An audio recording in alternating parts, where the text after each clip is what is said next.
तो intermediate mathematics की इस वीडियो में आप सभी का स्वागत है। पिछले वीडियो में हमने कॉन्टिन्यूटी एंड डिफरेंशिएबिलिटी के कुछ एक्सरसाइज क्वेश्चन को सॉल्व किया था। आज हम उन्हीं क्वेश्चंस को आगे बढ़ाते हैं। तो चलिए शुरू करते हैं।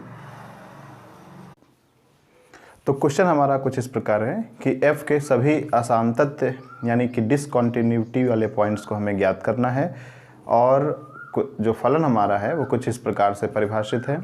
क्वेश्चन है f of x is equals to modulus of x upon x, कब? जबकि x 0 के बराबर ना हो, और उसी फंक्शन की वैल्यू 0 आती है कब? जबकि x की वैल्यू 0 होगी। तो चलिए इसको हम सॉल्व करते हैं। स्टूडेंट्स, आपको हम पहले भी बता चुके हैं कि मॉडुलस ऑफ x ये एक ऐसा फंक्शन है, इसमें मॉडुलस ऑफ x की वैल्यू x तब आएगी जबकि x क्या होगा? ग्रेटर देन 0 होगा, और यही मॉडुलस ऑफ x की वैल्यू नेगेटिव x आएगी जबकि x लेस देन 0 होगा। ठीक है, तो इसको थोड़ा सा हम सिंप्लीफाई फॉर्म में लिख लेते हैं इस क्वेश्चन को। तो हमारा जो फंक्शन बनेगा वो f ऑफ x हो जाएगा modulus of x upon x if x does not equals to 0, और मतलब ये है कि ये 0 से बड़ा है। यहाँ पर ग्रेटर देन का साइन लगा सकते हैं, और आप जानते हैं x अपान x करेंगे तो आगे चल करके ये क्या हो जाएगा? 1 हो जाएगा। तो फंक्शन की वैल्यू 1 कब आएगी? जबकि x इज़ ग्रेटर देन 0 है। इसी प्रकार 0 हो जाएगा कब? जबकि x इज इक्वल्स टू 0, और -1 मिलेगा। देखिए, जब x की वैल्यू हम नेगेटिव x रखेंगे, 0 से छोटी वैल्यू रखेंगे तो -x आएगा, और यहाँ से आप जानते हैं minus modulus of x upon x, जबकि -x हो जाएगा तो ये वैल्यू -1 हो जाएगी। कब? जबकि x लेस देन 0। तो हमने फंक्शन को कुछ इस प्रकार एक्सपेंड कर दिया है। अब इसको आगे सॉल्व करेंगे, इसकी left hand limit, right hand limit और फंक्शन की वैल्यू एग्जैक्ट पॉइंट पे, स्पेसिफिक पॉइंट पे ज्ञात करके। तो हमने इस फंक्शन को यहाँ पर सही तरीके से लिख लिया है। अब हम इसकी लेफ्ट हैंड लिमिट ज्ञात करेंगे। तो फंक्शन की जो लेफ्ट हैंड लिमिट होगी x इज़ इक्वल्स टू 0 पर, क्योंकि फंक्शन हमारा जो ब्रेक हो रहा है वो 0 पे है, तो हम क्या करेंगे? At x is equal to 0। ठीक है, सबसे पहले फंक्शन की वैल्यू देख लेते हैं। f 0 पर कितना है? 0 है। तत्पश्चात लेफ्ट हैंड लिमिट क्या होगी? Limit x tending to 0 negative, function की वैल्यू यानी 0 से कम वैल्यू पे फंक्शन की जो वैल्यू है वो कितनी है? -1, तो इसका मान आ जाएगा -1। सिमिलरली आप राइट हैंड लिमिट ज्ञात करें। राइट हैंड लिमिट के लिए जो नोटेशन है वो है limit x tending to 0 positive f of x। तो 0 से अधिक वैल्यू पे फंक्शन की वैल्यू आप देख पाएंगे डायरेक्टली 1 है। अब आप देखिए, सीधी सी बात है कि यहाँ से जो हमारा LHL है और RHL है, ठीक है, वो दोनों इक्वल में नहीं है और ना ही इक्वल है फंक्शन की वैल्यू। तो हम कह सकते हैं कि हमारा जो फंक्शन है वो x इज़ इक्वल टू 0 पे, we can say at x is equal to 0 our function f of x is discontinuous, और हमें यही डिसकंटिन्यूअस के पॉइंट हैं वो हैं x इज इक्वल टू 0 पे, x बराबर 0 पे फलन असतत है। Next question. तो अब जो हमारे पास अगला क्वेश्चन है वो कुछ इस प्रकार है। फंक्शन गिवन है, फंक्शन की वैल्यू 3 होती है जब x हमारा 0 और 1 तक होता है। साथ में 4 वैल्यू मिलती है जब x 1 और 3 के बीच में होता है। फंक्शन की वैल्यू 5 मिलती है जबकि x 3 और 10 तक होता है, 3 से 10 तक होता है। तो इसको हमें चेक करना है कि ये किन किन बिंदुओं पर असतत है, और उन बिंदुओं को भी ज्ञात करेंगे। साथ में सततता के पॉइंट भी ज्ञात करेंगे हम। तो आइए स्टार्ट करेंगे। सबसे पहले इस फंक्शन की हम ये ज्ञात करेंगे कि ये फंक्शन ब्रेक कहाँ पे हो रहा है। As you can see function हमारा 0, 1 और 3 और 10 पे ब्रेक हो रहा है, लेकिन यहाँ पर एक चीज़ देखने योग्य है कि फंक्शन की वैल्यू 0 और 10, क्योंकि यहाँ पर x ग्रेटर देन 0 पर तो हमें वैल्यू मिल जाएगी, जब हम राइट हैंड लिमिट ज्ञात करेंगे या फिर हम फंक्शन की वैल्यू ज्ञात करेंगे, लेकिन लेफ्ट हैंड लिमिट एग्जिस्ट नहीं करती है, इसमें दिया नहीं है, इसलिए हम इस लिमिट को इस वैल्यू को हम यूज़ नहीं करेंगे, ना ही हम 10 की। इसमें क्या है, ग्रेटर देन लिमिट नहीं है, तो हम राइट हैंड लिमिट कैसे ज्ञात करेंगे? तो हमारे पास 1 और 3 ये मुख्य ऐसे दो बिंदु हैं जिन पर हम फलन के अस्तित्व की बात करेंगे और उसके सततता और असततता की बात करेंगे। साथ में ये भी देखेंगे कि कौन कौन से ऐसे बिंदु हो सकते हैं जिन पे फलन सतत ना हो, तथा उन बिंदुओं को ज्ञात करेंगे जिन पे फलन सतत होगा। तो सबसे पहले x बराबर 1 पर तो लिखेंगे at x is equals to 1। x बराबर 1 पर देखिए अगर आप, तो फंक्शन की जो वैल्यू है यानी f ऑफ 1 कितनी है? 3 है। ठीक है, यहाँ पर और इक्वल टू लगा हुआ है। अब इसी मान पे हम फंक्शन के लेफ्ट हैंड लिमिट को ज्ञात करेंगे, तो limit x tending to 1 negative और f ऑफ x 1 से सभी छोटी वैल्यू पे, तो यहाँ पर तो एग्जिस्ट कर रहा है x 1 से छोटा, तो फंक्शन का मान क्या हो जाएगा? 3 हो जाएगा। राइट हैंड लिमिट पे आए तो limit x tending to 1 positive, एक से बड़ी वैल्यू x क्या है? ग्रेटर देन 1 है, तो उस पर फंक्शन की वैल्यू हमें क्या मिल रही है? यानी f ऑफ x जो हमारा हो जाएगा, आप देखिए मैं इसको लिख सकता हूँ, limit x tending to 1 positive f of x, देखिए सेकंड जो फंक्शन दिया हुआ ये x की वैल्यू एक से बड़े मानों पे फंक्शन जो हमारा आ रहा है वो 4 है।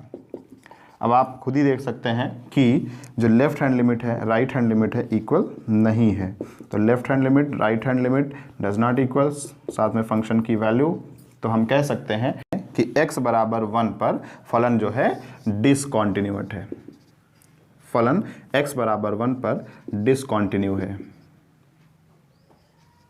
ठीक, साथ में चेक करेंगे x की वैल्यू 3 पे।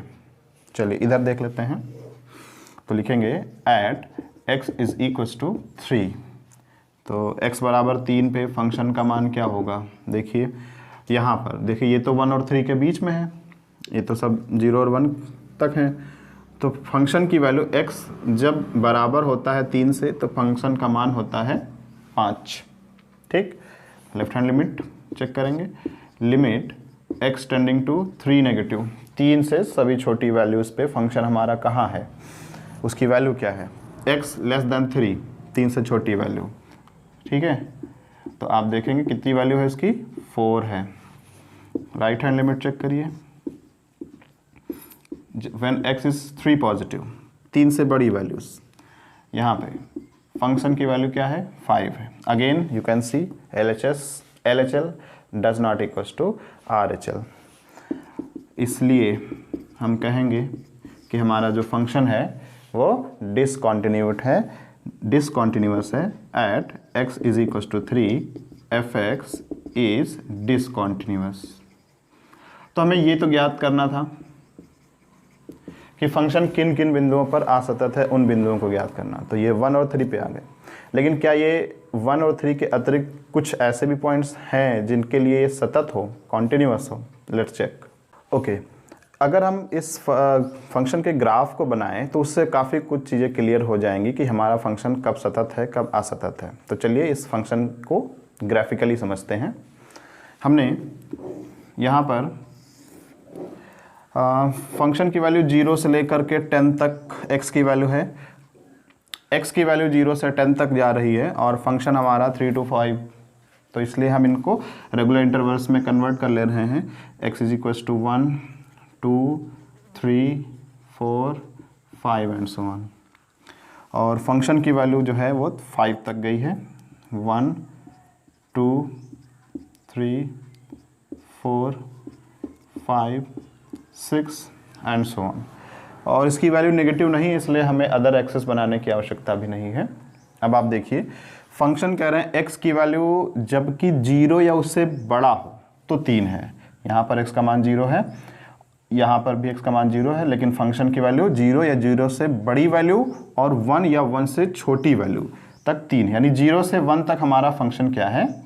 देखिए 0 से लेकर के 1 तक, यहाँ ठीक, आगे जब x 1 से बड़ा और 3 से छोटा होता है तो मान 4 हो जाता है। 1 से बड़ा मतलब छोटा सा भी अगर हम थोड़ा सा भी अगर बढ़ाएं तो बिल्कुल छोटी सी वैल्यू तक, यानी 1 यहाँ से स्टार्ट होगा और 1 से लेकर के 1 से बड़ी और 3 से छोटी वैल्यूज़ तक फंक्शन हमारा 4 है, यानी कुछ इस प्रकार रहेगा यहाँ तक। ठीक, अब आप देखिए यहाँ पर गैपिंग हुई कि नहीं हुई, ब्रेक हुआ ना। इसी प्रकार x का मान 3 या उससे बड़े और 10 या उससे छोटी वैल्यूज़ पे डायरेक्टली 5 आ जाता है, 3 या उससे बड़ी वैल्यूज़, ठीक है। तो यहाँ पे और बाकी सभी बड़ी वैल्यूज़ पे 10 तक। अब आगे हमने 10 तक किया नहीं है, लेकिन यहाँ तक जो फंक्शन है वो आप देखेंगे क्या होगा, उसकी वैल्यू 5 हो जाएगी। अब देखिए कितनी जगह ब्रेक हुआ। एक तो x की वैल्यू 1 पे, 3 पे तो अभी आगे कुछ क्लियर कहा नहीं जा सकता, 10 पे आगे कुछ कहा नहीं जा सकता कि ये फंक्शन उसके बाद फिर इसका क्या हुआ होगा, वो लिमिट एग्जिस्ट नहीं कर रही। लेकिन 1 पे देखिए टूटा और 3 पे टूटा, इसीलिए हमने वहाँ पे फंक्शन की जहाँ से डेफिनेशन चेंज होती है वहीं पे हम उन बिंदुओं को स्पेसिफिक मान के उन पे फंक्शन की वैल्यू, लिमिट, लेफ्ट और राइट दोनों ज्ञात करते हैं। चलिए, तो अभी आप देखिए हमारा फंक्शन 0 से 1 के बीच में तो सतत है ना, 0 से 1 के बीच में देखिए ना कॉन्टिन्यूअस है, लेकिन 1 और 3 पे डिसकॉन्टिन्यूअस हो रहा है। यही तो बात ज्ञात करनी थी आपको। चलिए, तो इसके लिए मान लेते हैं लेट x ऐसा, x जो है हमने c मान लिया, ठीक है, और c कैसा है, जहां c क्या है, less than or equal to 0 but sorry greater than or equal to 0 but less than or equal to 1। तो आप देखिए यहाँ से f ऑफ 1 की वैल्यू कितनी आ रही है, 3। c हमने एक स्वेच्छ अचर माना है जो कि 0 से 1 के बीच में है, यहाँ तक 0 और 1 को इंक्लूड करते हुए उनके मध्य की वैल्यूज़ हैं। तो f ऑफ 1 की वैल्यू आ जाएगी 3। आगे लिमिट की वैल्यू देखिए, limit x tending to c, f of c की जो वैल्यू देखें, क्योंकि c जो होगा, अच्छा ये कब आएगा, जबकि c लेस देन 1 होगा, लेस देन और इक्वल टू, तो ये भी तो वैल्यू 3 ही आ रही है। तो हम क्या कह सकते हैं कि x की वैल्यू या c जो हमने स्वेच्छ अचर लिया है 0 से 1 के बीच में फंक्शन सतत है, यानी हम कह सकते हैं f(x) is continuous in interval c less than or equal to, greater than or equal to 0 and less than or equal to 1। कह सकते हैं 0 और 1 तक सतत है। 1 पे असतत हो गया, फिर आगे बात करेंगे 1 से लेकर के 3 यानी इस वैल्यू पे। तो ये हमारी फर्स्ट कंडीशन थी। सेकंड कंडीशन पे हम आपको बता दें हम सततता चेक कर रहे हैं। तो अब suppose that x is equal to c और c क्या है, वेयर c 1 और 3 के बीच में है, ठीक है, दिख रहा है 1 और 3 के बीच में। तो आप देखिए f ऑफ 1 कितना है, 3 है ना, f ऑफ 1 3 है, ठीक है, लेकिन हमें यहाँ पर 1 से बड़ी वैल्यूज़ पे देखना है, तो 1 हम नहीं ले सकते इसके लिए, तो क्या लेंगे, यस c की वैल्यू 1 और 3 के जब मध्य में है, 1 से 3 के बीच की जो वैल्यूज़ हैं तो 4 आता है। यहाँ पे f ऑफ 1 नहीं है, बल्कि हमने ऐसा c लिया है जो इनके मध्य में ही हो, ठीक है, तो उसकी जो वैल्यू fc की वैल्यू जो है वो 4 है। और लिमिट चेक करिए, x tending to c f of c वो भी उस दौरान 4 है। तो हम क्या कहेंगे कि फंक्शन हमारा इस इंटरवल में 1 और 3 के मध्य में, 1 और 3 के मध्य में कॉन्टिन्यूअस है। Let's check another point, third,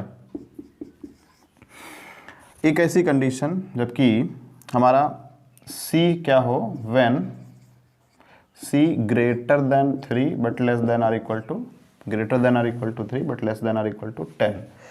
तो 3 से 10 तक आप ग्राफ देख करके बताइए, कॉन्टिन्यूअस है ना, तो फंक्शन की वैल्यू उस दरमियान ईच एंड एवरी टाइम देखिए क्या बनी रही 5, और उसकी जो लिमिट वैल्यू है c टेंडिंग टू, या यूँ कह सकते हैं limit x tending to c f of c 5 बनी रही। तो यहाँ पे लिमिट और फंक्शन की वैल्यू इक्वल है, कोई स्पेसिफिक जब पॉइंट नहीं दिया होता तो हम केवल उसकी लिमिट और उस फंक्शन की वैल्यू देखते आए हैं। यहाँ पर भी 5 मिला है, सब बराबर है, इसलिए हम कह सकते हैं कि हमारा फलन केवल 1 और 3 को छोड़कर बाकी दिए गए सभी अंतरालों में सतत है।